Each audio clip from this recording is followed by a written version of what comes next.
Assalamualaikum warahmatullahi wabarakatuh. Kali ini kita berjumpa lagi dan saya ingin memberikan informasi mengenai asal-usul ilmu kedokteran. Kedokteran adalah cabang ilmu pengetahuan yang mempelajari hal-hal mengenai diagnosa dan terapi terhadap suatu penyakit. Saat ini dunia kedokteran telah berkembang begitu jauh dan pesat. Bukan hanya sebatas pada pengobatan, namun juga berfokus pada upaya pencegahan terhadap suatu penyakit, penerapan pola hidup sehat, dan juga terapi alternatif.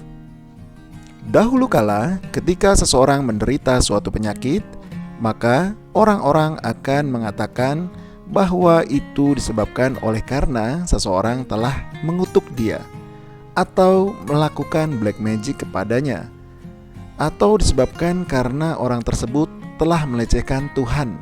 Karena itulah dia menjadi sakit. Anggapan itu adalah anggapan zaman dahulu kala. Kedokteran kuno diawali dari negeri Babilonia, kemudian Cina, Mesir, India, dan Jepang. Namun kita mengenal bahwa Hippocrateslah yang dianggap sebagai bapak kedokteran dunia. Hingga kini, sumpah Hippocrates masih digunakan sebagai sumpah dokter di seluruh dunia.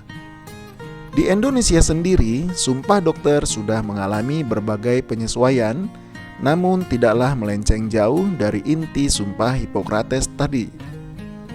Bahkan, Hippocrateslah yang membuat kategorisasi mengenai penyakit ke dalam kondisi yang akut atau kronis, termasuk penggunaan istilah endemik dan pandemik, yang dewasa ini makin sering digunakan.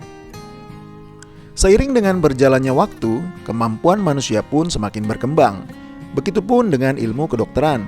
Diawali dengan penemuan bakteri oleh ilmuwan Jerman Robert Koch tahun 1880, diikuti dengan penemuan antibiotik pertama yaitu golongan sulfa di tahun 1900-an. Sejak itulah ilmu kedokteran terus berkembang pesat. Penelitian-penelitian terus dilakukan, dan pelbagai jenis obat-obatan baru terus ditemukan hingga detik ini.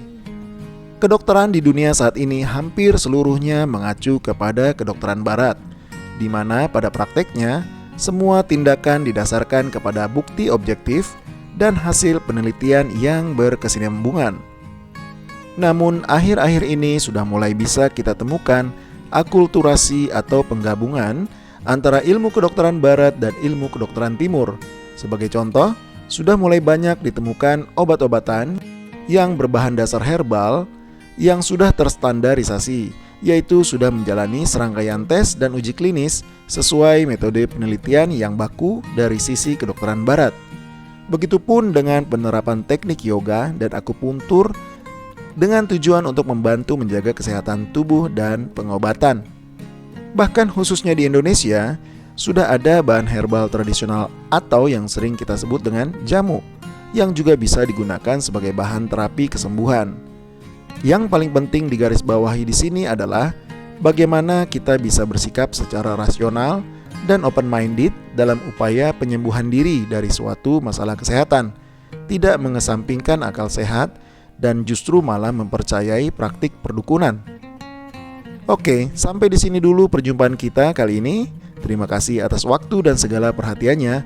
Mohon maaf atas segala kekhilafan. Wassalamualaikum warahmatullahi wabarakatuh.